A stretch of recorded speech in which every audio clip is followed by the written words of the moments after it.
अस्सलाम वालेकुम, मेरा नाम डॉक्टर सादिया चीमा है। आज मैं आपको छोटा सा ये प्रोसीजर दिखा रही हूँ ज़ेंथिलाज़्मा को किस तरह हम प्लाज़्मा पेन से रिमूव करते हैं। सबसे पहले इसमें मैंने लोकल एनेस्थीसिया दिया था। लोकल एनेस्थीसिया आप लाइडोकेन इंसुलिन सिरिंज से भी दे सकते हैं, या फिर इसके साथ आप लाइडोकेन के साथ एड्रेनलिन भी दे सकते हैं। एड्रेनलिन के साथ एडवांटेज ये है कि ब्लीडिंग कम होगी।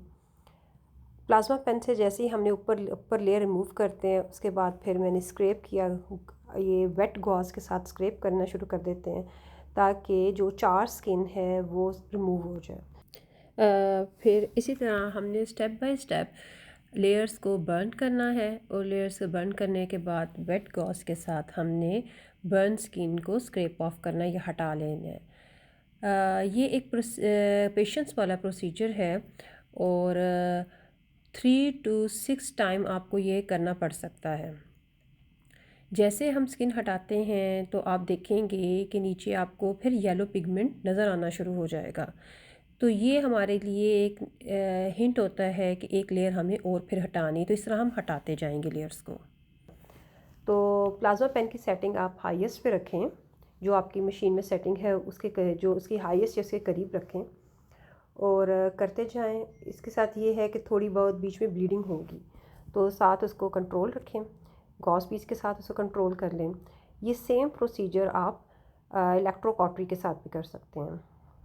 प्रोसीजर करने के बाद आपने पेशेंट को एडवाइस करना है कि वो एंटीबायोटिक ट्यूब तकरीबन 1 वीक अपने आइज़ की जहाँ बर्न किया वहाँ पे दिन में 2-3 मरतबा लगाए। अगर वो सनलाइट में जाते हैं तो सन ब्लॉक भी इस्तेमाल करें। इस प्रोसीजर के बाद आइज़ के राउंड स्वेलिंग आएगी। ब्रूस भी बन सकता है, मगर स्वेलिंग ज़रूर आती है। स्वेलिंग 3 से 4 दिन भी रह सकती है, तो पेशेंट को ये पहले बता देना ज़रूरी है। अब जिस तरह आप ये देख रहे हैं कि लेयर उतारी और साथ ही वेट गॉज़ के साथ मैं इसको स्क्रैप ऑफ कर रही हूँ। जिस लेयर को मैंने बर्न किया है, अब उसको मैं वेट गॉज़ के साथ स्क्रैप ऑफ कर रही हूँ। इसी तरह ये करते जाएंगे, और फिर दोबारा मैं अगेन फिर बर्न करना शुरू कर दूँगी। अच्छा, पेशेंट की काउंसलिंग में ये भी इम्पॉर्टेंट है कि पेशेंट से कहना है कि ये जो ऊपर डेड स्किन हो जाएगी प्लाज़्मा पेन के साथ, प्रोसीजर के एंड पे उसको ज़बरदस्ती पील ऑफ नहीं करना। वो ख़ुद ब खुद 5 to 7 डेज़ में भी 10 डेज़ में सारी रिमूव हो जाएगी। जब ये स्किन रिमूव हो जाएगी तो उसके बाद पोस्ट इन्फ्लेमेटरी हाइपोपिगमेंटेशन या स्कारिंग हो सकती है कुछ पेशेंट्स में। तो अगर हम इसको अवॉइड करना चाहें तो हम जैसे ही पेशेंट की वहाँ से जो क्रस्ट रिमूव होगा, पेशेंट को एडवाइस की जाएगी कि वो सिलिकॉन जेल वंस डेली लगाना शुरू कर दे, ताकि अगर ये साइड इफ़ेक्ट अगर आने का चांस भी हो तो उसको 2 से 3 महीने लगवाएं, ताकि वो चांस कम हो जाएगा। और अगर प्रोसीजर के बाद पिगमेंटेशन डेवलप हो गई है तो स्किन लाइटनिंग एजेंट दिया जा सकता है। पेशेंट का प्रोसीजर करने से पहले आइडियली उसका सीरम फास्टिंग लिपिड प्रोफाइल ज़रूर करानी चाहिए, और अगर उनकी प्रोफाइल डिरेंज्ड है तो उसको लाजमी ट्रीट करना है।